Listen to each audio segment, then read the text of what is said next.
power of yoga and why it's much more than a physical practice. So I'm day 2 into my yoga retreat here on beautiful Sifnos.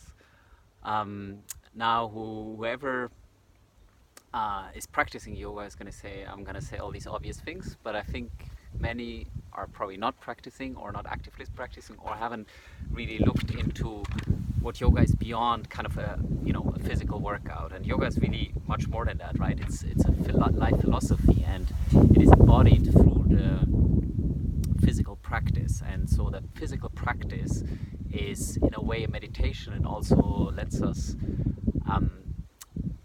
realize and embody kind of the philosophy behind it. And being part of this retreat, I'm learning a lot about yoga beyond just the movement and the technique, how to do it. And I wanted to share a little bit about it because it beautifully links into all the things that I've been sharing through the videos and really my own philosophy. And what it confirms to me again is that like all ways lead to Rome. There are like kind of this place of, let's say, the ultimate place of enlightenment, where really everything makes perfect sense and life is just bliss.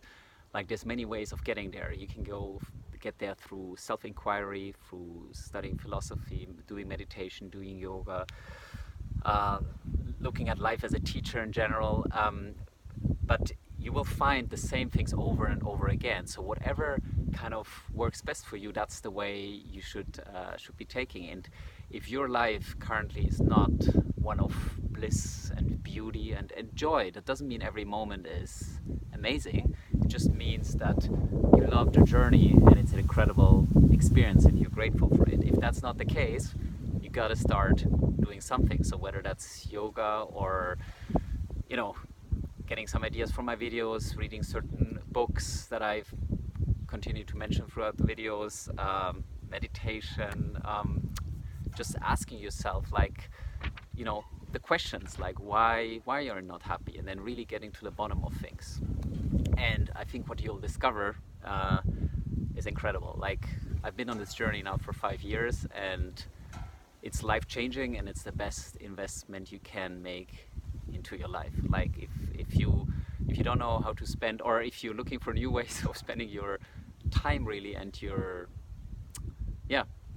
efforts, the best way to do it is kind of the personal growth journey. There's nothing more rewarding, there's no better investment you can make into your life. So I want to talk a few things that I learned so far out of the 8 limbs of yoga that are described in the Yoga Sutra. There's the first 2 pillars are the yamas and the niyamas. I hope I'm saying that right. And so the yamas are our attitudes toward the outside world, and our niyamas are attitude towards the inside world. And I'm not going to go through all of those 10, but I think some that are beautiful and that are very powerful and that I've talked about before, for example, is the Ishvara Pranidhyana. It's surrendering, accepting things as they are, finding comfort within discomfort. Like evolution and how our mind is primed, we often know what we should be doing, but then we do something else. Why? Because we're constantly seeking pleasure and the avoidance of pain. That's also in meditation. When I did a kind of 10-day silent meditation, which is called Vipassana practice, it was all about equanimity, like not craving for pleasure and not trying to avert pain. Just see it as a sensation and as how we experience life in that very moment. And so this is saying the same thing. It's the surrendering, it's the acceptance of how reality is in that moment. If it's raining right now, or example here, one of the participants in the yoga retreat, her luggage was lost, and obviously she could be now in agony and all the time worrying about what's happening and getting stressed out. Or she could just accept that's the case, do whatever she can do to retrieve it, but otherwise not let it spoil her experience. And so for me, surrendering or acceptance or Ishvara Pranidhyana is all about that. It's just whatever it is right now. And you can change things, of course, but certain things you cannot change. Like that reminds me of the serenity prayer. The universe grants me the serenity to accept the things I cannot change, the courage to change the things I can, and the wisdom to know one from the other. And so all parts are equally important, right? The serenity to things you cannot change. You cannot change the weather. You cannot change that your luggage has been lost. You cannot change that you just lost money or didn't get that promotion. The courage to change the things you can is taking control of life. Actually, a lot of life is under your control. How you show up in life, how you behave towards other people, and that will affect then again how they behave towards you. You can work hard. You can, self-discipline. You can do something instead of just like chilling, or which doesn't mean you cannot chill, but I say you have choice, right? So courage to change the things you can, and the wisdom to know one from the other. Often we see things as given that we can actually change. We see like, oh, life has dealt me these cards. Well, you can change that, right? Every day deals you new cards. You can take influence. You can change your situation. You can change your relationships. You can change your job.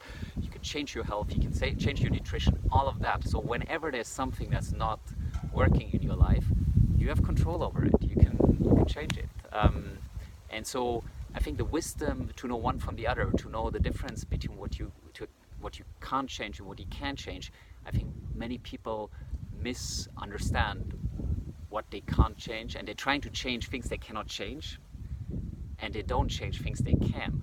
And so I think that's a huge part, really questioning what you can change and what you cannot change, and unconditionally accepting the things you cannot change, and actively influencing the things you can change, and not come up with excuses why you can't change that. Oh, I'm so busy and I hate my job, but I can't do anything because I need to make money. Well, there's other ways of, there's other jobs, there's other bosses, there's other department in the company. You can start your own business. I'm not saying any of these things are easy, but you have this choice. So every time you say, oh, I'm so poor, like poor not financially, but poor that I'm in a situation or that I can't do anything, and I just accepted, well, that was a choice again. You accepted to choose suffering, right? You can change it. It will require effort, but the reward is that you will have a more happy life, a more blissful life, a more content life, a more fulfilling life, whatever word you prefer to use. So wherever you are at and whatever cards you dealt with, like everything has two sides. You might say, oh, this person has more money, this person inherited something, this person has a better job, a better spouse, etc. But there's actually,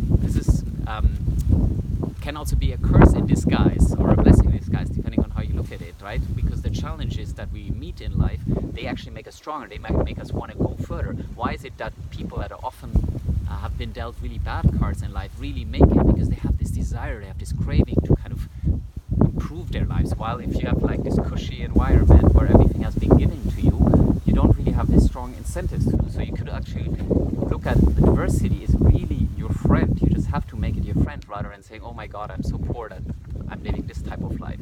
No, it's an encouragement, it's a kick in your ass to say like, okay, actually I have control, I can change these things, I can learn a new skill, I can deal with people differently, everything is, you have, as I like to say, you have full agency of life. You can't choose the cards dealt to you, but you can choose how you play with them.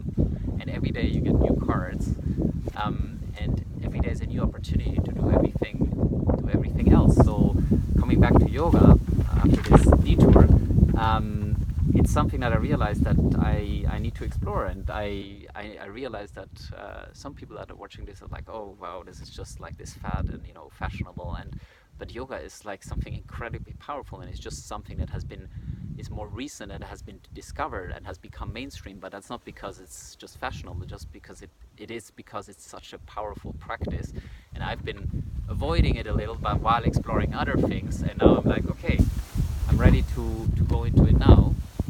And it's like any new skill you learn, it's hard at the beginning, but then it gets incredibly rewarding and powerful, like really with anything you learn. So I encourage you to look into it, or look into some other practice that kind of gets you closer to the truth, seeing things how they really are, not how you perceive them. And the closer you get to the truth, the more beauty and peace, happiness, contentment you will find in life, and life will never be the same again.